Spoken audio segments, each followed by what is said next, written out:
Di sini kita melihat 13 dan 14 ini adalah sebagai koilnya ya. Jadi ketika koil ini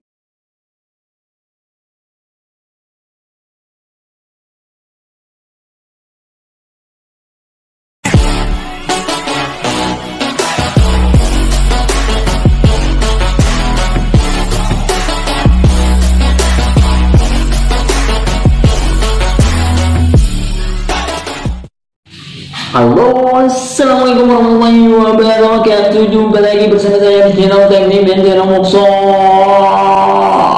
Nah, pada video kali ini saya akan menjelaskan kepada teman-teman bagaimana prinsip kerja dari relay Omron MY2GS atau ini ya, fungsi dari relay Omron MY2GS ini.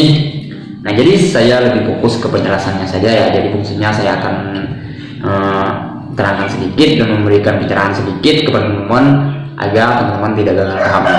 Untuk itu teman-teman harus tonton sampai habis, jangan di skip-skip. Dan penjelasan lebih lanjut ada baiknya teman-teman subscribe dulu, kemudian klik like, komen jika ada salah pertanyaan, lalu share sebanyak-banyaknya kepada teman-teman yang ingin menonton channel tentang kelistrikan. Nah, teman-teman dapat menonton video saya lebih lanjut atau semua video saya di link deskripsi. Nanti saya pasang linknya di deskripsi ya. Nah, teman-teman apakah sudah mengenal relay Omron MY2GS? Nah, bentuknya seperti ini. Ini adalah ini ya, kaki-kaki yang terdapat di relay Omron MY2GS ini ada 8 pin. Jadi di sini terdapat juga nomor-nomor. Nanti saya akan terangkan di skema diagramnya. Kemudian ini adalah terminal perkabelan ya. Jadi ini penghubungan kabel yang akan kita gunakan. Biasanya relay Omron ini ada pada panel-panel atau kombinasinya juga menggunakan seperti toggle, push button, dan relay timer Omron, timer relay, delay, dan terserah teman-teman kegunaannya untuk apa. Tapi di sini saya lebih fokuskan kepada penjelasannya saja. Nah, sebelum kita masuk pada videonya,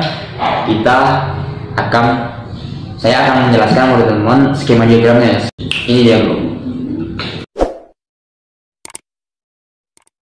di sini kita melihat 13 dan 14 ini adalah sebagai koilnya ya. Jadi ketika koil ini tidak mendapat sumber tegangan, maka pada kaki-kaki relay Omron MY2GS ini 9 dan 12 ini sama 1 dan 4 dia terhubung guys. Kita dapat melihat 9 ke 1 ya. Jadi sini 9 ke 1 larinya ya guys. Jadi dia terhubung guys. Tentu saja ini adalah sebagai kita dapat menggunakan kabel pasah ataupun jalur untuk menghidupkan sesuatu ya. Jadi di sini kaki ini 9 dan 1 terhubung, kemudian 12 dan 4 juga terhubung. Ini dengan catatan relay Omron tidak mendapatkan tegangan. Jadi kondisi off ya guys. Nah, ketika kita menghubungkan atau memberikan tegangan pada koil, dipastikan kontak dari 12 dan 9 ini berpindah tempat. Yang tadinya NC berubah ke NO. Ya, jadi dia terbuka berpindah ke 8 nih guys. Jadi berpindah ke 8 ya. Kontak saklarnya berpindah ke 8, otomatis 12 dan 8 menjadi terhubung guys. Sama halnya dengan 9 dan 5. Ketika dia diberi sumber, maka yang tadinya 9 dan 1 ini akan berubah menjadi NO dan terhubung ke 5 guys. Jadi 5 dan 9 menjadi NC, yang tadinya NO berubah menjadi NC. Nah, antara 9 dan 5 kemudian menjadi terhubung dengan catatan ketika koil diberi sumber tegangan. Nah, saya rasa penjelasan ini sudah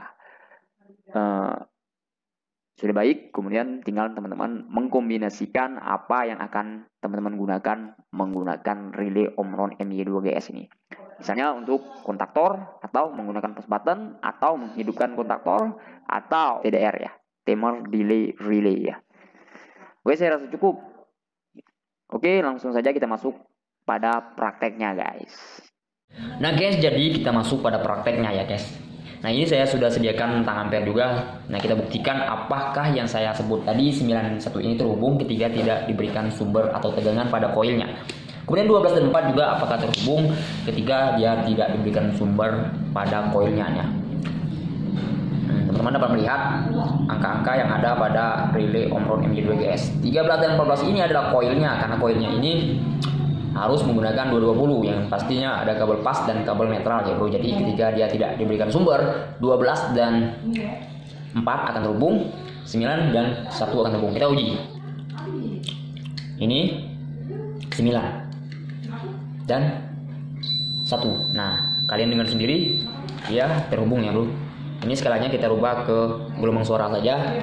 Kita cek pada ini dia terhubung.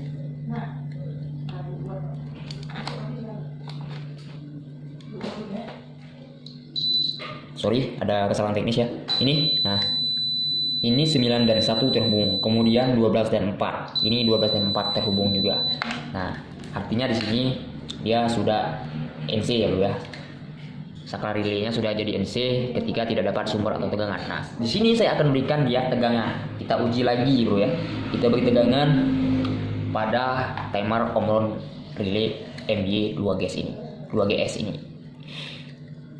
Nah, kita beri tegangan 220 ya.